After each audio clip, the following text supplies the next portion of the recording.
नमस्ते, आप देख रहे हैं एमडी न्यूज। एमडी न्यूज के मेरे दर्शन बुलेटिन में आप सभी का स्वागत है। आज के बुलेटिन के साथ मैं हूं निशा।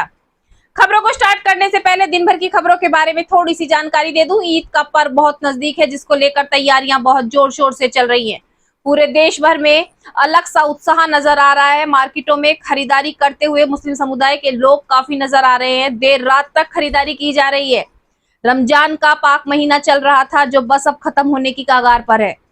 आज आपको बता दूं, सभी अधिकारियों ने ईद के पर्व पर नमाज की व्यवस्था को चेक करने के लिए आज ईदगाह का जायजा लिया। एक बैठक का भी आयोजन किया गया, जिसमें सभी गणमान्य लोगों को बुलाकर, पार्षद को बुलाकर उनको जिम्मेदारी दी गई कि ईद की नमाज शांतिपूर्ण तरीके से कराई जाए। साथ साथ रूट भी डाइवर्जन किया गया, ताकि ना तो यातायात बंधित हो और ना ही नमाज पढ़ने वाले व्यक्तियों को परेशानी हो। आपको ये भी बता दूं कि 22 तारीख को परशुराम जयंती है, जिसको लेकर के आज एक प्रेस वार्ता का आयोजन किया गया, जिसमें बताया गया कि 32वीं शोभा यात्रा पूरे मेरठ शहर में जगह जगह क्षेत्रों से होती हुई निकाली जाएगी। 32 वर्षों से ये शोभा यात्रा निकाली जा रही है और सभी को परशुराम जी के बारे में जागरूक किया जा रहा है। तो जुड़े रहे मेरे दर्शन के साथ, देखते रहे मेरे दर्शन। सबसे पहले नजर डालते हैं आज की हेडलाइंस पर, जिसके प्रायोजक हैं जूम डिजिटल मूवी वर्ल्ड। मेरदर्शन समाचारों के इस भाग के प्रायोजक हैं खेमचंद पहलवान, पूर्व सदस्य उत्तर प्रदेश कांग्रेस कमेटी व अध्यक्ष गांधी मार्ग व्यापार संघ मेरठ। पूरे देश भर में 22 अप्रैल को उत्साह के साथ मनाया जाएगा ईद का पर्व। वहीं 22 तारीख को परशुराम जयंती के कार्यक्रमों का भी होगा आयोजन। इसी को लेकर मेरठ पुलिस व अधिकारियों ने ईदगाह की व्यवस्था का लिया जायजा। ईद की नमाज को शांतिपूर्ण तरीके से अदा कराने की जिम्मेदारी सौंपी। नमाज के समय रोड को किया जाएगा डाइवर्जन, जिसमें ट्रैफिक व्यवस्था भी रहे सुचारू रूप से चालू। वहीं मुस्लिम समाज के लोगों को नमाज पढ़ने में ना हो परेशानियां। थाना लिसाड़ी गेट क्षेत्र में CO Amit Rai, inspector crime Bhanwarpal Singh, थाना लिसाड़ी गेट अध्यक्ष अजय कुमार व अन्य आला अधिकारियों ने ईद की नमाज को लेकर सभी पार्षदगण व जिम्मेदार व्यक्तियों को सौंपी।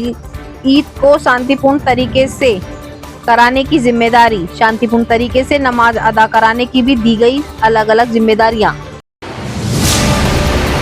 दशावतार भगवान परशुराम राधा कृष्ण मंदिर समिति एवं भगवान परशुराम जयंती उत्सव समिति द्वारा 22 अप्रैल को भगवान परशुराम के जन्मोत्सव पर कार्यक्रमों का किया जाएगा आयोजन।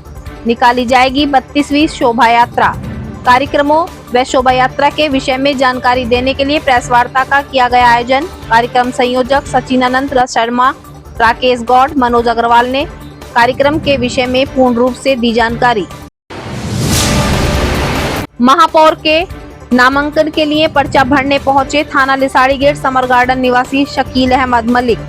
नामांकन पर्चा भरने के बाद पत्रकारों से हुए रूबरू। कहा, जनता की हर तरीके से करेंगे सेवा। वादा नहीं करते, वादे तो टूट जाते हैं। धरातल पर हर कार्य करेंगे निस्वार्थ। थाना देलीगेट घंटाघर स्थित पोस्ट ऑफिस की बिल्डिंग नाला निर्माण के दौरान धसी, कई घरों में आई दरार। अप्सरा सिनेमा के पीछे पाइपलाइन टूटने से मचा हड़कंप। लोगों ने सड़क पर आकर किया हंगामा।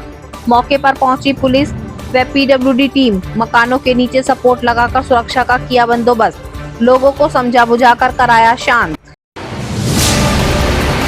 गरीबों के मुंह से निवाला छीनते नजर आ रहे कुछ व्यापारी। सरकार द्वारा गरीबों की मदद के लिए बांटा जा रहा गेहूं चावल, लेकिन कुछ लोग इसे गेहूं चावल को पैसे के लालच में बेचते आ रहे नजर। आज हमारी मेरदर्शन की टीम ने चावलों से भरे हुए वाहन को रोककर मंडी में बेचने जाते हुए लोगों से की पूछताछ।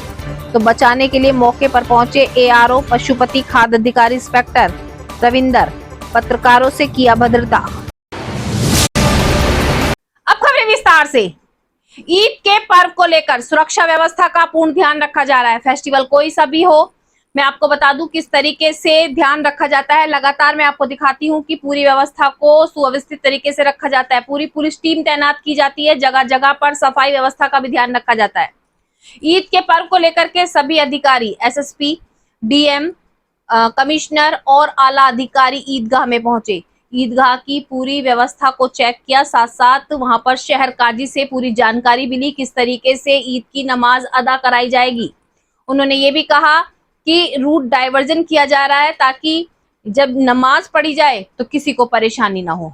शहर के गणमान्य व्यक्तियों को भी बुलाया गया, पार्षद भी मौजूद रहे और उन्होंने ये भी कहा इसकी जिम्मेदारी सभी गणमान्य लोगों को मिलजुल कर निभानी होगी, क्योंकि ये मुस्लिम समुदाय का पर्व है, यानी कि एकता की मिसाल है और सभी इस पर्व को काफी खुशियों के साथ मनाते हैं। इसलिए हमें इसका ध्यान रखना है कि कोई भी अप्रिय घटना ना हो। सभी अधिकारियों ने बैठक के माध्यम से एक दूसरे को जिम्मेदारी सौंपी। साथ साथ पुलिस टीम गठित की गई।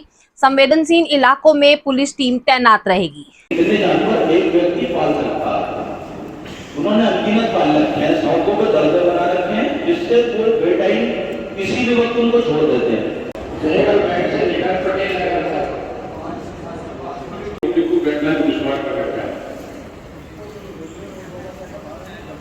और ये अच्छी बात है कि इस कमेटी की मीटिंग्स होती है।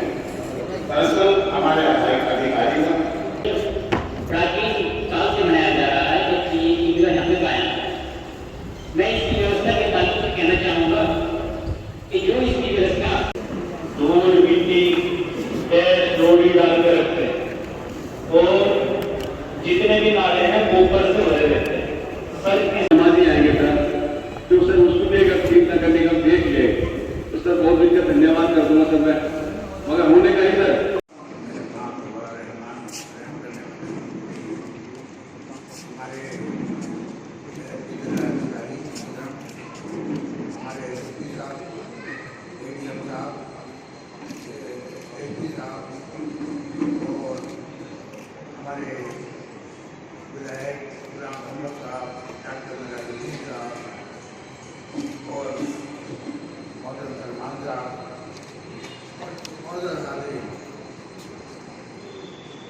हम जिस जगह पर बैठे हैं ये ईदगाह 800 साल पुरानी है। 800 साल पहले ये ईदगाह बनाई गई थी और बहुत छोटी ईदगाह थी। अब तो ज़रा को उसकी एक्सटेंड किया गया है, लेकिन वो छोटी ईदगाह थी और वहाँ नमाज शहर के लोग आकर पढ़ते थे। ये जंगल था। कप्तान साहब को भी 1 साल होने का है, मुझे 1 साल हो गया और जितना लोगों ने मेरठ को जबरदस्ती का बाहर बदनाम कर रखा है उतना उससे कई जगह में मेरे को 1 साल में ऐसा हुआ कि मुझे एक जगह भी ऐसा रियल एक जगह भी मुझे कहीं नहीं जाना पड़ा। ये बहुत बड़ी बात है कि छोटे छोटे जिले में लोगों को 10-10 जगह 5-5 जगह छोटे छोटे इंसिडेंट है जाना पड़ता है, हमें कहीं नहीं जाना पड़ा। और मुझे लगता है कि यहाँ की पब्लिक, यहाँ के लोग, यहाँ के लोगों में वो एक चीज है जिसकी वजह से लोगों ने देखा भी है कि पहले जो घटनाएं हुई उसका किसी का फायदा नहीं हुआ, लोगों का नुकसान हुआ। तो लोगों ने जो अमन चैन और जो भी अपना है सब लोगों ने अच्छे से निभाया है। मेरी आप लोगों से यही गुजारिश है, यही विनती है कि जो समस्या है उसको निभाएंगे, कोशिश करेंगे कि अगले 2-3 दिन में वो सभी समस्याओं का हल निकल जाए। और आप लोगों से है कि त्योहार है, सब लोग इस त्योहार को बहुत अच्छे से मनाएं। हमारी सभी की शुभकामनाएं आपके साथ है और पुनः सभी लोगों को आने के लिए, हम थोड़ा सा लेट हो गए एक मीटिंग और भी, तो आप सभी को आने के लिए धन्यवाद। और उम्मीद यही है कि जैसे विगत वर्षों में पिछले साल भी बहुत अच्छे से ईद यहाँ मनाई गई थी, वापस से उसी तरीके से ईद और आगे के त्योहार भी आगे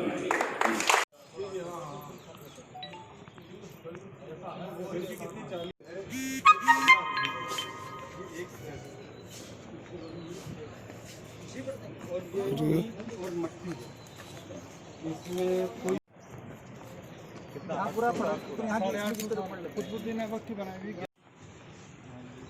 ये तो इतना मतलब कमेटी के पास सब चंदा पैसा है, अगर परमिशन मिल जाए तो आइए।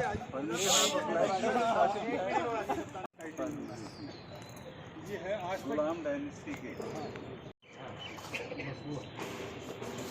ये आपको जितना भी डिजाइन है ये आपको ब्रेक तो पुराने घरों में तो सब मतलब बिल्डिंग्स में जितनी भी बिल्डिंग्स बनी है वो चूने से बनी हुई है, लाहौरी ईंट से। हाँ, लाहौरी ईंट चौड़ी आती।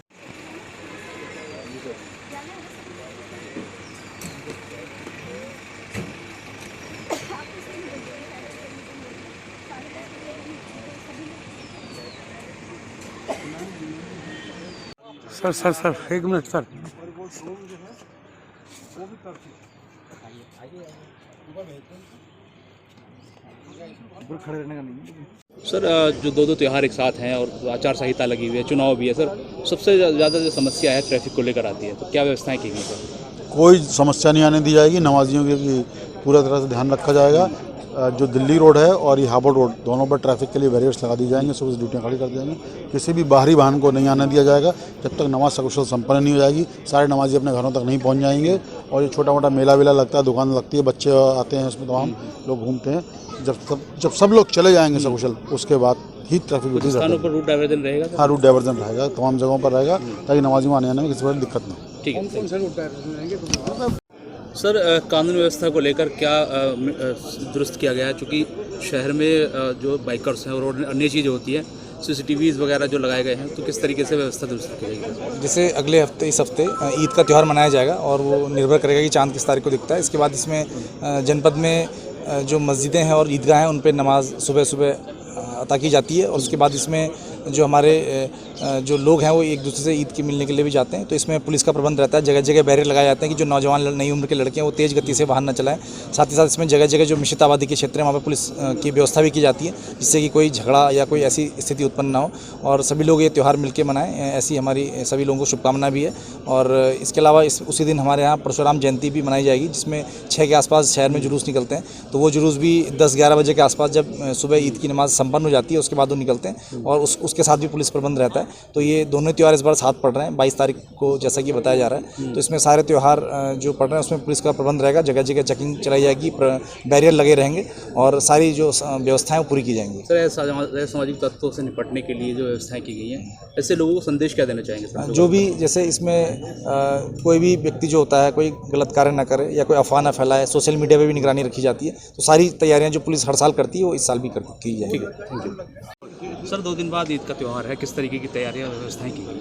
देखिए, जैसे अभी ईद चांद पे डिसाइड करेगा कि किस दिन मनाई जाएगी, पर उस हिसाब से यहाँ पे हमेशा ईदगाह में हर साल यहाँ पे एक बैठक होती है जिसमें लोग अपनी बातें भी रखते हैं और जो भी मेजर चीज़ें साफ़ सफाई व्यवस्था को लेकर और ट्रैफिक को लेकर और इन सब चीज़ों को लेकर बातें होती हैं। तो सब लोगों ने अपनी बातें भी रखी हैं। यहाँ पे सभी अधिकारी थे, सभी चीज़ों को नोट किया गया और हमेशा प्रशासन और पुलिस की यही एक तरीके की मंशा रहती है और शासन की भी मंशा यही है कि कोई भी त्यौहार हो, कोई भी धार्मिक आयोजन हो, वो अच्छे से लोग मनाएं उसको और उनको मतलब अच्छे से सभी चीज़ें संपन्न हो। तो उसी व्यवस्था को लेकर ये बैठक थी। ठीक है सर, छोटा सा। वहीं ईद की तैयारियों को लेकर के जहां सुरक्षा व्यवस्था का ध्यान रखा जा रहा है, सभी टीम गठित की जा रही है, जगह जगह पर पुलिस टीम तैनात की जा रही है, सफाई व्यवस्था का पूरा ध्यान रखा जा रहा है। तो थाना लिसाड़ी गेट में भी एक बैठक का आयोजन किया गया जिसमें सभी आला अधिकारी मौके पर मौजूद रहे। पार्षद और जो वहां के गणमान्य लोग थे वो भी मौके पर मौजूद रहे। सभी से वार्तालाप किया गया और उनको बताया गया कि ईद की जो नमाज होगी उसकी जिम्मेदारी आप लोगों को लेनी होगी। ईद की नमाज को शांतिपूर्ण तरीके से कराने के लिए बहुत से वार्डों के पार्षद खुद भी आगे आए। उन्होंने कहा कि वो पूरी जिम्मेदारी लेते हैं कि कोई भी अप्रिय घटना नहीं होगी और नमाज को शांतिपूर्ण तरीके से कराया जाएगा।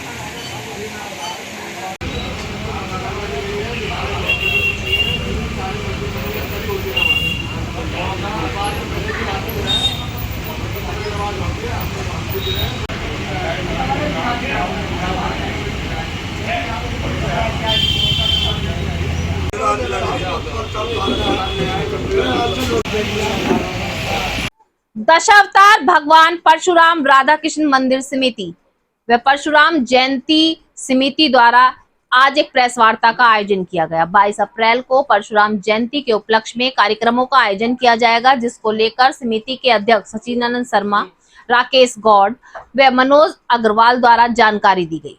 प्रेस वार्ता के माध्यम से जानकारी दी गई कि पिछले 32 वर्षों से प्रत्येक वर्ष मेरठ शहर में परशुराम जयंती के उपलक्ष्य में शोभा यात्रा निकाली जाती है। शोभा यात्रा किसी जाति धर्म से जुड़ी हुई नहीं है, हर जाति धर्म के लोग इस शोभा यात्रा में सम्मिलित होते हैं और मेरठ के विभिन्न क्षेत्रों से होती हुई शोभा यात्रा निकाली जाती है। साथ साथ कार्यक्रमों का भी आयोजन किया जाता है। परशुराम जयंती के उपलक्ष्य में कार्यक्रम करने का और शोभा यात्रा करने का मेन मकसद जो है, वैसे तो मैं आपको आगे दिखाऊंगी लेकिन फिर भी थोड़ी सी जानकारी दूं। मेन मकसद यही है कि परशुराम जी के बारे में बहुत से लोग अभी भी नहीं जानते। उनकी जानकारी सभी तक पहुंचाने के लिए शोभा यात्रा का आयोजन किया जाता है, ताकि शोभा यात्रा के माध्यम से सभी को बताया जा सके कि आखिर परशुराम कितने ज्ञानी थे और परशुराम थे कौन। शोभा यात्रा जिस तरीके से मेरठ शहर के जगह जगह क्षेत्रों से निकाली जाती है, कार्यक्रमों का आयोजन किया जाता है, तो आज समिति के अध्यक्ष द्वारा सभी से अपील की गई कि ये किसी एक व्यक्ति की शोभा यात्रा नहीं है, किसी एक धर्म की शोभा यात्रा नहीं है। इसमें किसी भी धर्म के लोग जुड़ सकते हैं, किसी भी समाज के लोग जुड़ सकते हैं और शोभा यात्रा में अपना योगदान दे सकते हैं।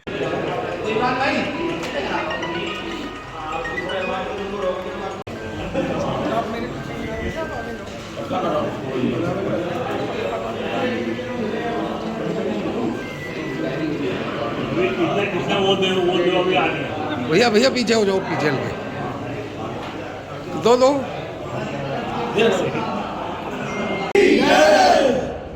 परशुराम भगवान की भगवान परशुराम की दो चारों लगाओ। रूप से धार्मिक कार्यक्रम होगा। इसी क्रम में इस बार 21 तारीख की साय 6 बजे शोभा यात्रा का आयोजन रहेगा और 22 तारीख को जिस दिन अक्षय तृतीया है उस दिन प्रातः 11 बजे यज्ञ और कीर्तन का आयोजन होगा। तदुपरांत मेरठ महानगरी की पश्चिमी उत्तर प्रदेश से बड़ी बड़ी शोभा यात्राएं, बड़ी बड़ी शोभा यात्राएं जो निकल रही है, उसका समापन इस 30 मार्च पर होगा। प्रसाद वितरण होगा और इस प्रकार का ये 3 दिवसीय कार्यक्रम हमारा रहने वाला है।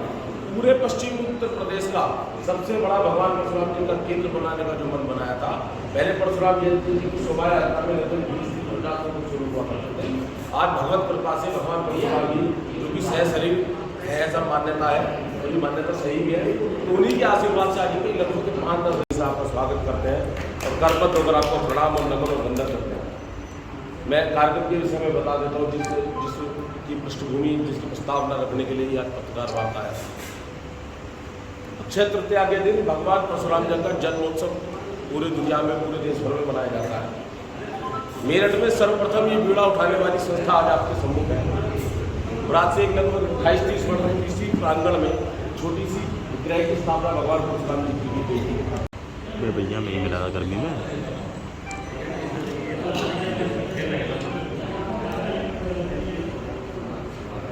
परशुराम दशावतार राधा कृष्ण मंदिर समिति के नेतृत्व में 2 दिवसीय भगवान परशुराम जन्मोत्सव समारोह हो रहा है।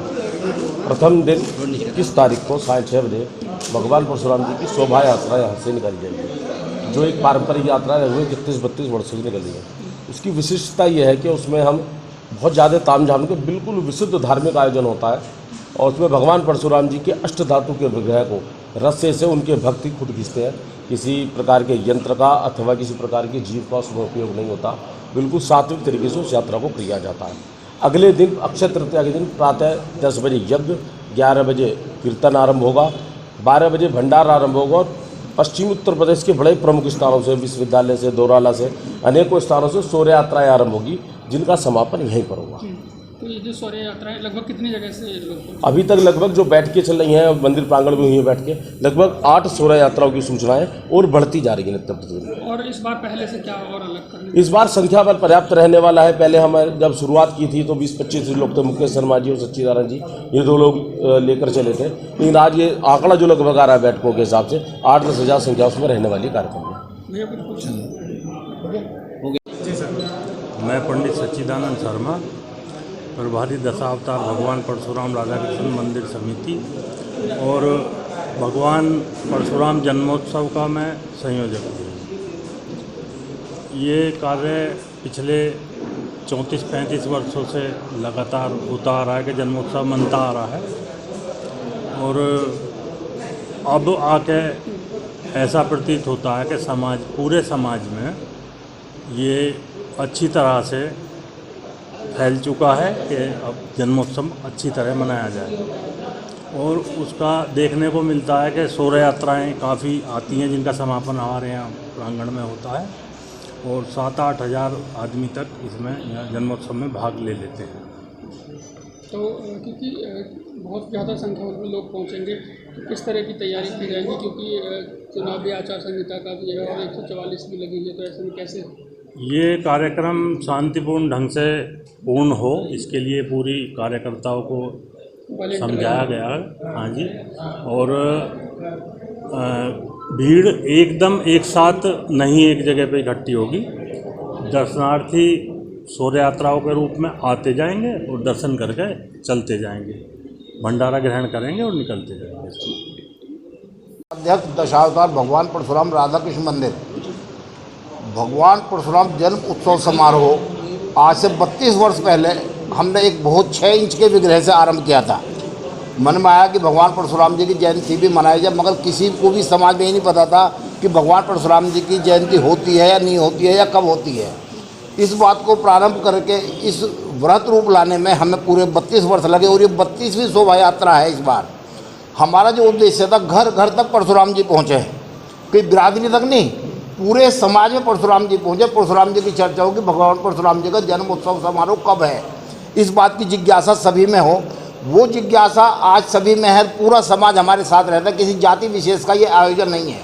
ये नहीं है कि परशुराम जी का है तो इसमें केवल ब्राह्मणों का ही नेतृत्व है, ब्राह्मण ही कर रहे हैं। हमारे मनोज अग्रवाल जी हैं, सुशील बंसल जी हैं, अदर जो भी परशुराम जी के सामने नतमस्तक है वो हमारा सदस्य है और वो हमारा मेंबर है, वो आयोजक है। इसमें संयोजक ऐसा नहीं कि ब्राह्मण ही बनता है, अंकित सिंगल भी सदस्य संयोजक बने।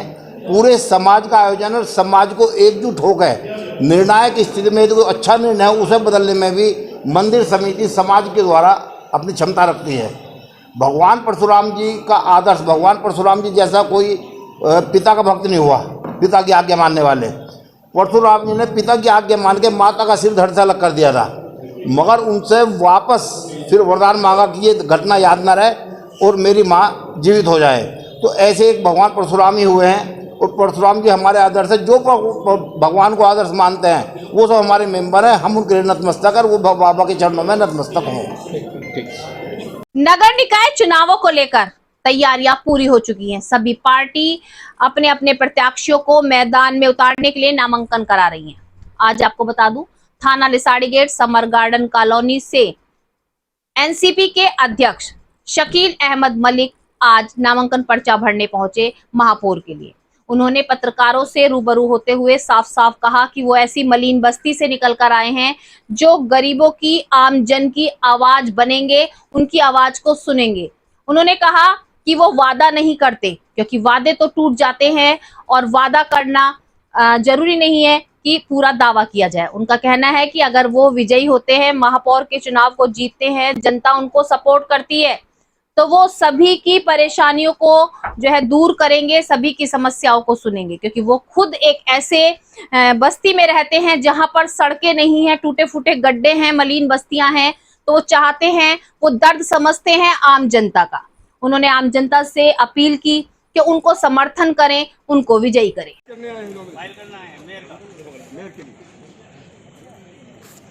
अब चलो हल्के हल्के। कांग्रेस पार्टी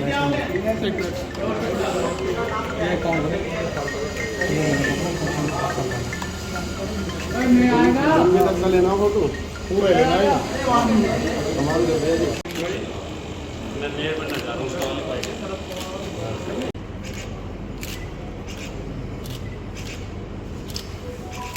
चलो हो गया। एक फोटो मेरे से दीजिए।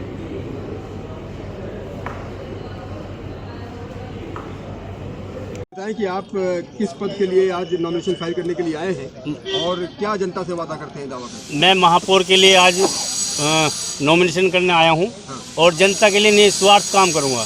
जो एक महापौर का काम होता है वो काम करूँगा, निस्वार्थ काम करूँगा। जैसे आप क्या कुछ विजन रखते होंगे कि शहर कैसा होना चाहिए, जनता के बीच आप जाएंगे तो क्या कह रहे हैं? देखिए, शहर तो खूबसूरती होना चाहिए, जिस जगह पर हम रह रहे हैं वो एक अच्छी साफ़ सुथरी जगह होनी चाहिए और हम यही वादा नहीं करते, लेकिन इंशाल्लाह जीतने के बाद काम करके दिखाएंगे। बिजली पानी सड़क बिजली पानी सड़क सब चीज़ जो भी आता है नगर निगम के अंदर वो पूरा ईमानदारी से कहाँ पर रहते हैं मेरठ में? मैं समर गार्डन के अंदर रहता हूँ। एक मलिन बस्ती है जहाँ पे रोड भी बनी हुई नहीं, पूरी टूटी हुई सड़क है। और पिछली बार जितने भी महापौर हुए उन्होंने उधर का कोई ध्यान ही नहीं दिया, जीतने के बाद कोई आया नहीं है। आप राष्ट्रवादी कांग्रेस पार्टी से बिलोंग करते हैं? जी राष्ट्रवादी देख रहा हूं कि आपका परिधान बिल्कुल अलग सा है, नेताओं वाला परिधान नहीं है, कुर्ता पैजामा वगैरह, आपने लुंगी पहन रखी है। मैं एक सिंपल और साधारण आदमी हूँ। अच्छा जी। तो ये आपने जो परिधान आज धारण किया है, तो ये इसके पीछे कोई तर्क है? नहीं, ये हमारे गांव का परिधान है, किसानों का परिधान है और एक सच्चे हिंदुस्तानी का परिधान है। क्या क्वालिफिकेशन है आपकी? मैं अनपढ़ हूँ। जी, मतलब अंगूठा छाप है। अंगूठा छाप। लेकिन लोकतंत्र की यही खूबसूरती है जी, ये कि आप जो है जनता के हित के लिए काम करेंगे। जी। तो आप एनसीपी पार्टी से हैं, पार्टी की तरफ से क्या कहा गया है आपको? पार्टी की तरफ से कहा गया कि आप चुनाव लड़ो और ईमानदारी के साथ काम करो। किसको अपना आप प्रतिद्वंदी मानते हैं? प्रतिद्वंदी कोई नहीं, हमें काम करना है, हमें किसी के उसमें नहीं पड़ना है। कोई कॉम्पिटिटर? कोई नहीं, मतलब भारतीय जनता पार्टी, समाजवादी पार्टी? हमें जीतने के लिए काम करना है, किसी को हराने के लिए नहीं, अब खुद जीतने के लिए काम करना है। आपको मैंने मेरदर्शन चैनल के माध्यम से पहले भी दिखाया है कि छतरी वाले पीर से लेकर घंटा घर तक नाले का निर्माण कार्य चल रहा है। नाले को बंद किया जा रहा है, साथ साथ अप्सरा मॉल को तोड़कर द क्लॉक मॉल बनाया जा रहा है, जिससे दुकानों में काफी परेशानियों का सामना भी करना पड़ा। मैंने आपको पूरा नजारा दिखाया किस तरीके से जाम की स्थिति रही, जल भराव की समस्या रही। लेकिन अब दूसरी समस्या सामने आई कि पोस्ट ऑफिस की बिल्डिंग धंसती हुई नजर आई, वहीं आसपास के घरों में भी दरार पड़ गई। जब सभी लोगों ने देखा कि अचानक से नाला निर्माण के कार्य से सभी को परेशानी हो रही है, सभी के घर धंसने लगे हैं, पोस्ट ऑफिस धंस गया है, सभी सड़क पर उतरे और सभी ने हंगामा शुरू कर दिया। मौके पर पुलिस पहुंची, अन्य टीम पहुंची, सभी को समझाकर शांत कराया और मकानों में सपोर्ट भी लगाई गई। उनको समझाया गया कि नाले की जो मरम्मत की जा रही है सभी की सुविधा के लिए है। क्या नाम है आपका? मेरा नाम मेहराबुद्दीन मलिक। क्या मामला हुआ? ये मामला ये हो गया, 5-6 महीने हो गए, पानी भरा हुआ है, पाइपलाइन फटी आती है बार बार। कई बार क्या इन्होंने सही भी कराई, लेकिन पानी जो है रीस के डाकखाने में हो गया। अब ये डाकखाना पूरा बैठ गया। ये हमारे इसके सामने मोहल्ले मकान है, ये गिर रहा है तो हमें लोगों को खतरा हो रहा है। अब इन्हें बुलवाया गया तो ये खोद खाद के जो अपना जैसा मर्जी कर रहे हैं। मीडिया भी आई थी, मीडिया को भी मना कर रहे थे, फोटो मत खींचो भैया, मत करो, ये मत करो। तो ये तो पूरे मोहल्ले को दिक्कत है इस चीज़ से। अब परेशानी उठा रही है, ये धूल मट्टी सब जो है 6-7 महीने हो गए जो हम लोग सब परेशानी उठा रहे हैं। तो किसकी लापरवाही मानते हैं? बस लापरवाही किसकी माने जी, जो बना रहे हैं उन्हीं की लापरवाही, और किसकी लापरवाही माने? आपने शिकायत करी इसकी नगर निगम? बस शिकायत नहीं करी, वो चल भाई जो काम हो रहा होने दो, चलो भाई कोई बात नहीं है। लेकिन आज जो है बिल्कुल ही मकानों पे आन पड़ी, आज जान पे आन पड़ी, तो इस वजह से आज बोलना पड़ रहा, वरना सब चुप ही बैठे हुए थे। आज पूरा मोहल्ला इकट्ठा जी। तो क्या लगता है कुछ बड़ी घटना हो सकती है? पूरी घटना हो रही है, पूरा झुक गया, गिर रहा है, खाना बैठ चुका भाई, पूरा डाकखाना बैठ चुका, गिर रहा है, सब इधर को ही गिर रहा है, गली की तरफ को ही। आज यहाँ पर पहुँचा है, क्या मामला हुआ है? ये अप्सरा से सिनेमा के नीचे जो खुदाई हो रही है ना, तो हमारी पाइपलाइन के नीचे से मिट्टी हट गई है। तो जैसे जैसे सपोर्ट हट रहा है तो पानी की लाइन यदि टूट जाती है उधर मिट्टी खिसकने से, तो पहले तो यहाँ तक लोहे की लाइन डलवा दी जहाँ तक अप्सरा का काम चल रहा है, तो उसी के बराबर में पोस्ट ऑफिस की दीवार है। तो अब वो वहाँ से टूट गई थी, जिसको तत्काल जो दोनों तरफ से बंद करा दिया गया। ठीक है, काफ़ी पुराना पोस्ट ऑफिस है और जिस तरीके से दरारें आई हैं, तो क्या इस तरीके से ये रोक दिया जाए? नहीं, वो तो बिल्डिंग ही पुरानी है, आप देखिए व्यू दिख रहा है आपको, पुरानी जो है बिल्डिंग, जो बिल्डिंग के बारे में हम सोचते हैं, हमने पानी की लाइन अपनी बंद करा दी है, दोनों तरफ से पानी बंद करा दिया। पानी के कारण वो बिल्डिंग एक्चुअली बिल्डिंग बहुत पुरानी है, क्योंकि इसके बराबर में बहुत दिन से काम चल रहा है ना, तो उसके अंदर वाटर लॉगिंग हो जाती है, तो उन्होंने अपना पंप लगाया, वो निकाल दिया गया पानी उनके द्वारा, अप्सरा वालों के द्वारा, क्योंकि बेसमेंट बन रहा है, सबसे बड़ी प्रॉब्लम बेसमेंट बन रहा है। तो हमने, मेरा नाम तो सहायक अभियंता सुशील कुमार है, हम लोगों ने यहाँ तक लोहे की लाइन डलवा भी दी, अब देखा जाएगा आगे भी लाइन डलवाएंगे। किस पोस्ट पर? मैं सहायक अभियंता जल नगर निगम। तो क्या नाम है आपका? शकील है। शकील जी, क्या मामला हुआ है? मामला यही है, अप्सरा का कंस्ट्रक्शन शुरू हुआ ना ये, तो देखो असल में 8 मंजिल इन्होंने बना दी हैं। अब इसमें इंजीनियर जो हैं लापरवाही तो कर ही दीजिए। डाकखाना जो है 45 साल से तो मैं देखता आ रहा हूँ। अब ये डाकखाना जो है ना, क्योंकि इन्होंने बेसमेंट बनाया, जो भी बहरहाल है, तो ये अब ये अचानक ही बैठना शुरू हो गया है। अच्छा, अब ये क्योंकि इसमें ये तो टोटल डैमेज हो चुका है डाकखाना, ये किस वजह से हुआ? ये इसी वजह से हुआ क्योंकि वो जो ये अप्सरा सिनेमा की नींव खुदी है ना, तो नींव खुदने से देखो सबसे पहले आसपास ही फर्क पड़ता है। पता नहीं जल भराव देखा था। हाँ, वो जो सरकारी नाला बना है ना, जल भराव तो उसकी वजह से हुआ, इसमें इनकी कोई गलती नहीं अप्सरा वालों की। हाँ, वो जो डाकखाना बंद, वो जो सरकारी नाला ढका है ना, तो वो पानी जो है वो पीछे आ गया, तो वहाँ पे क्योंकि उसका रिसाव नहीं कर पाए, इसमें ना अप्सरा सिनेमा वालों को जो है ना सतर्कता बरतनी थी। वहाँ ये आज का मामला, आज मामला यही है कि बस पाइपलाइन फट गई और इससे ये अप्सरा जो ये पूरा डाकखाना डैमेज हो चुका है, नीचे कम से कम 3 फुट बैठ चुका है पूरा डाकखाना, काफ़ी डैमेज हो गई इधर आ रहा है। हाँ, ये तो नया कंस्ट्रक्शन होगा, पूरा टूट के नया दोबारा बनेगा कम से कम। नहीं तो यहाँ के स्थानीय लोगों को बहुत ज़बरदस्त नुकसान है।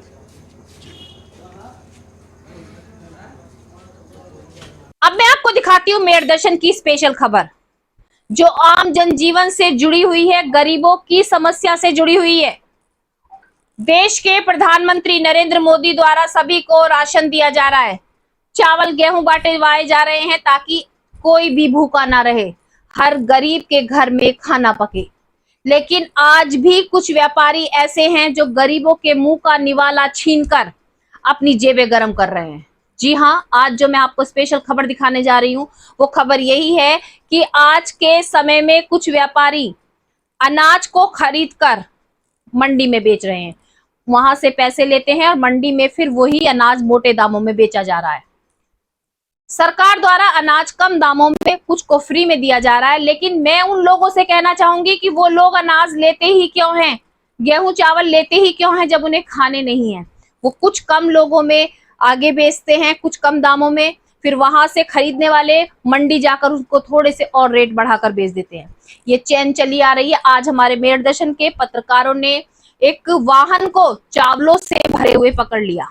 जब वाहन ले जाने वालों से बात की जो मंडी लेकर वाहन जा रहे थे, तो उन्होंने तुरंत अधिकारी को फोन कर दिया। मौके पर अधिकारी पहुंचे और उन्होंने उन वाहन वालों को बचाने का पूरा प्रयास किया।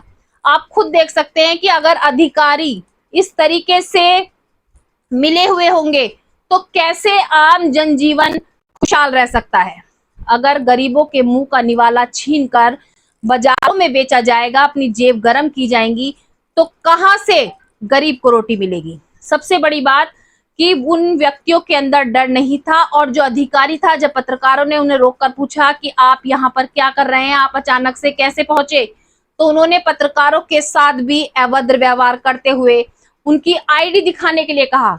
सच्चाई का भी प्रूफ मांगा जाता है, क्योंकि जो अनाज मंडी में बेचने जा रहे थे उन्हें रोका गया, तो रोकने पर उन्होंने तुरंत अधिकारी को फोन किया। अधिकारी तुरंत मौके पर पहुंचकर उन्हें बचाते हुए नजर आए। और ये कौन है? ये कौन है?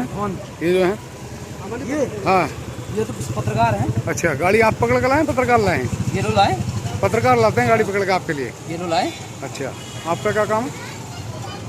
मेरा काम आप पूछेंगे। और कौन पूछेगा? मेरा काम है जो मैं जानता हूँ। और कौन पूछेगा? आप गाड़ी, अच्छा, किसने बुलाया आपको? किसने बुलाया आपको? किसने बुलाया आपको? किसने बुलाया? आप कौन से अखबार से हैं? अरे मैं बताऊंगा आपको कौन से अखबार से, मैं बताऊंगा ना आपको। आप हैं किससे? आप ये बताइए किसने बुलाया आपको? किससे अखबार से, कौन से? आपने किसको, किसने बुलाया आपको? दिखाओ अपना आईडी। आज के मेरठ दर्शन बुलेटिन में बस इतना ही। तेज और ताजा खबरें जानने के लिए देखते रहिए मेरठ दर्शन। यदि आप भी हमारे साथ जुड़ना चाहते हैं या स्पेशल बुलेटिन बनवाना चाहते हैं तो नीचे दिए गए नंबर पर संपर्क करें, सब्सक्राइब करें एमडी न्यूज मेरठ।